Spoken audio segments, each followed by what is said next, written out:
بسم الله الرحمن الرحيم ورمرتيات وجيدو ورمرتيات كصابسا حالة قبل كهايلان يحدودهيسا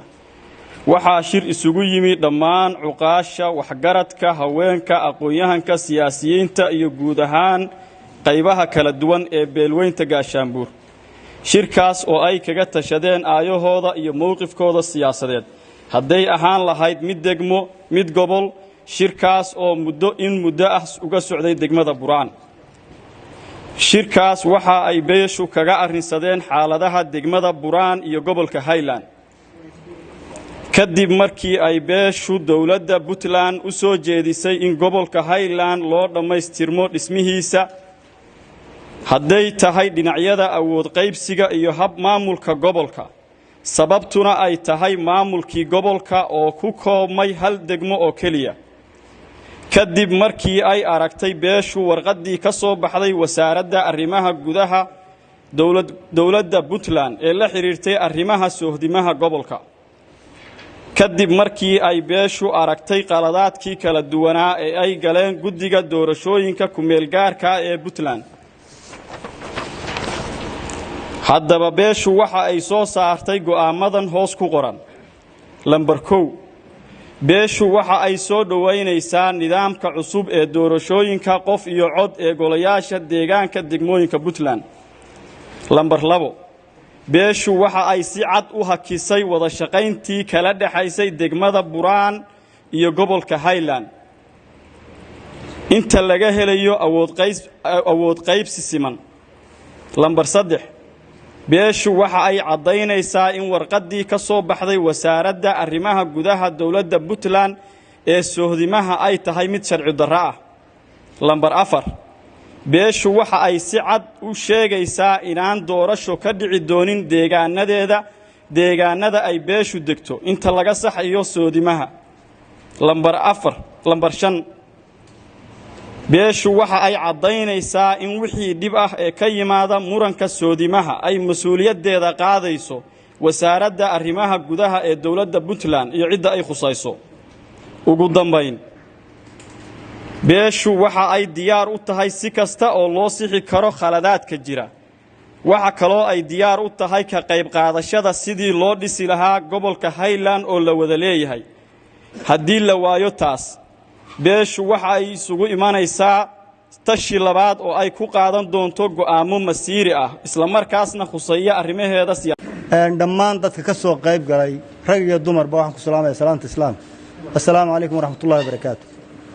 shirkan sida loo sheegay waa shir muddo socday beeshuna ay isugu timi daliyo dibadba waa isaga timi waxay ka tashatay aayaheeda arrimaha siyaasadda iyo dhinac kasta markay wax ka eegtay saxaafadeedkaas soo saartay oo wax la isku raacsan yahay aad iyo aad baan u soo dhaweynaynaa anagu haddaan odayaashanahay ka qayb baanuna waa soo dhaweynaynaa doorashooyinka qof iyo coda waa soo dhaweynaynaa waxaan soo dhaweynaynaa aad iyo aad baan u soo dhaweynaynaa kamid baan nahay dawladda Puntland baan kamid nahay 14 sano baa gobolka Highland jiri 14 sano degmada Buraan waa saburaysay waxay ku saburaysay awood qaybsiga waxay ku saburaysay wax la wada leeyahay maanta danbay biday inay shirkan qabato mudday sugaysay dawladda ka sugaysay meel walba way u martay marka iyadoo aan dhibi jirin shirkaasay qabatay in wax la qabto oo dawladda wax ka qabato bay rabtaa waana soo dhaweynaynaa odayaashuna way ku raacsan yihiin dadweynuhuna aayahooda ka tashanayaan wax dhiba iyo wax kale iyo wax dhibo kale ma jirto dadku in wax la wadaago baa la rabaa wixii la wada leeyahay oo dadka ka dhaxaya gobolka waa la wada dhistay wax dadka ka dhaxayaba wax la wadaago buu ahaa sida daraadeed mar haddii meel soo dhaafi weyday dadka danbay u noqotay waa danbaa la biday in sida loo hadlo baaqa dawladda la gaarsiiyo wasaaradda arrimaha gudaha iyo guddida doorashooyinku qaladaad badan bay galeen deegaanka oo dhan bay ka galeen halka kale kama galin degmada Buraan qura laakiin Puntland oo dhan bay ka galeen waxaan codsanaynaa in la saxo wixii qaldan magaalooyin baa jira guddiga doorashooyinku labaduba ay tageen waxaas wax jira miyaan meel laga wada maamulin guddiga doorashooyinka miyaan hal gudoomiye lahayn miyaan maamul kaliya lahayn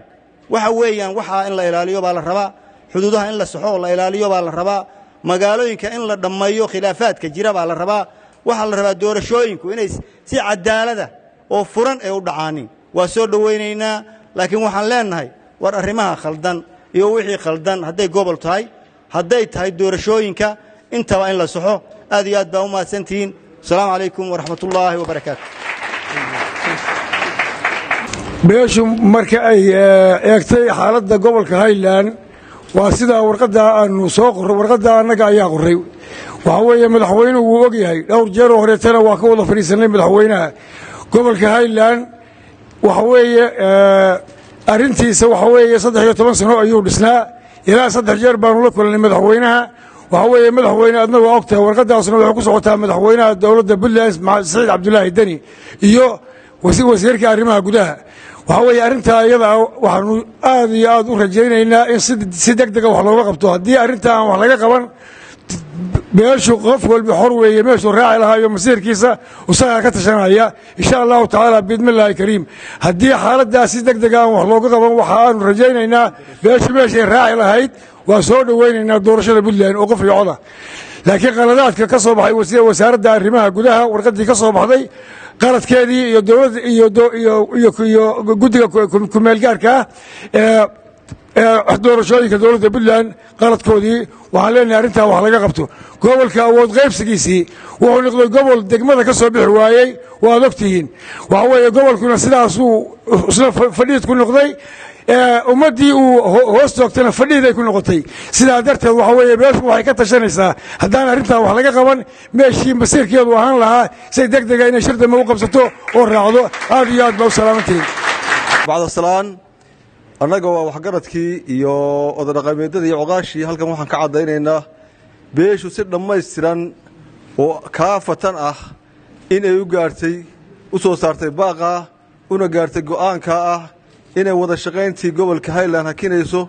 inta laga saxayo cabashooyinkooda haddii la idin ka dhigo beeshu mar labaad iyo mar saddexaad waxay ku celinaysaa in cid kasta oo ay khusayso oo ay ugu horeyso golayaasha dawladdu arrintaas si dhammaystiran tabashada ay wax ugu qabtaanin haddii ay cidda khusaysaa wax ka qaban weydana sidaa beeshu go'aanka ay u gaartay shir dambe ayay isugu imanaysaa insha Allah billahi kariim wa billahi tawfiiq. Assalaamu calaykum wa rahmatullahi wa barakatuh.